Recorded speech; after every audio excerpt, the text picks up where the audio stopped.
guys, this is Nicole, your trusted Bulacan Realtor. Ito nga pala guys sa new pre-selling project alert. Located siya sa Barangay Balasing, Santa Maria, Bulacan. Ang pangalan ng subdivision ay Alora Heights. Ito po siya. It's a 2-story townhouse. May 52 square meter na floor area. Available siya through Pag-ibig Financing at saka in-house financing. So, ito yung ating house features, guys. Ano pa kasi ito pre-selling, wala pang model unit. Kaya ito muna tayo. So, ayan, Alora Heights house features. Provision for up to 3 bedrooms. Meron siyang living area, dining and kitchen area, at saka meron siyang 1 toilet and bath. Ito naman yung amenities ng ating project, Alora Heights. Amenities. Magkakaroon tayo ng entrance gate, guarded. Magkakaroon tayo ng clubhouse. Meron tayong basketball court, perimeter fence, centralized water system, Meralco electrical facilities, underground drainage system, at concrete roads and alleys. Why choose Alora Heights? So, very strategic po yung location niya. Ayan. Malapit lang naman siya sa mga terminal. Ano kasi siya along Barangay Road. Tapos, literal na lakad lang. Parang 1-minute walk. Tapos yung road, ano na siya, main road na. Maraming development sa area. So, value appreciation. At mababa lang yung ating amortization. At saka yung equity natin, mababa lang. So, this is by Borland Developer. Siguro naman, Borland needs no introduction, no? Borland Development Corporation has built thousands of houses na, no?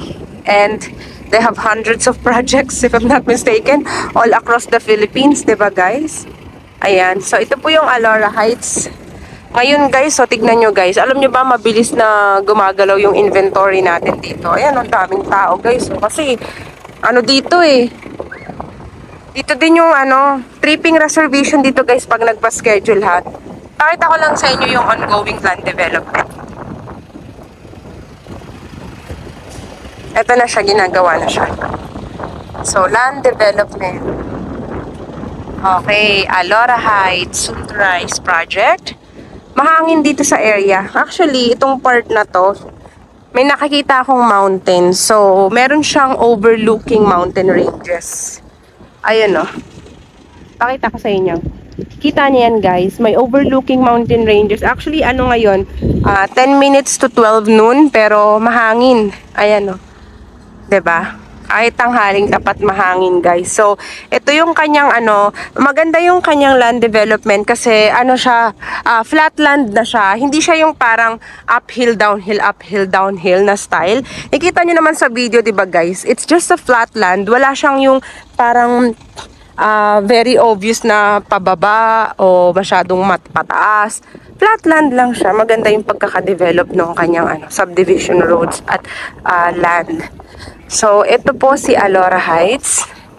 Ayan, by Borland Development Corporation. Yun po yung ating developer na trusted developer. Sila po ay kilala sa paggawa ng mga bare type house and lot townhouse na affordable. Meaning, abot kaya.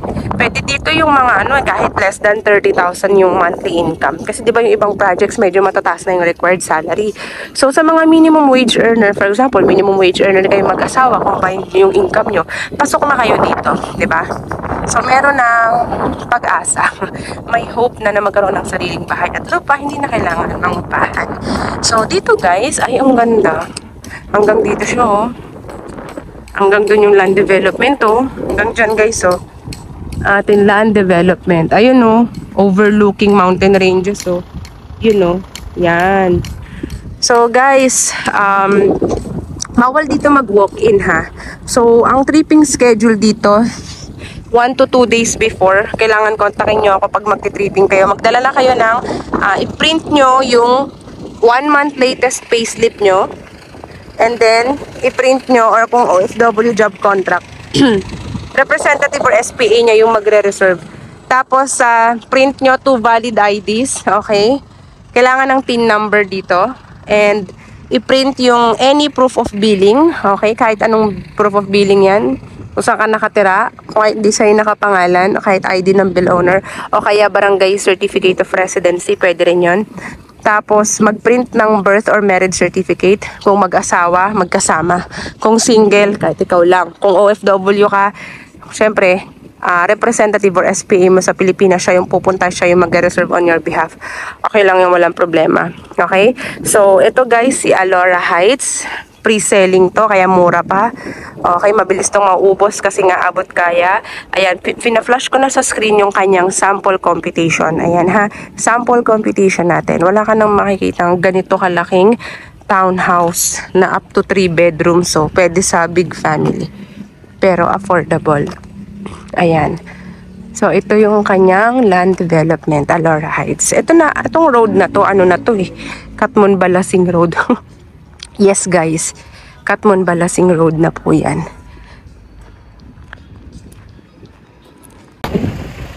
So, all you need to do guys is to contact me directly.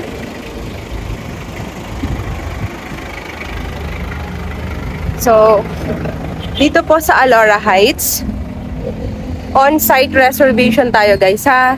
Dalhin nyo lang yung initial requirements na binanggit ko at 1 to 2 days before bago magpa-tripping sa akin kasi nga bawal po dito mag-walk-in. Alright? So that's what you need to do and just contact me directly. Again, my name is Nicole. Don't forget to hit like and subscribe to my YouTube channel.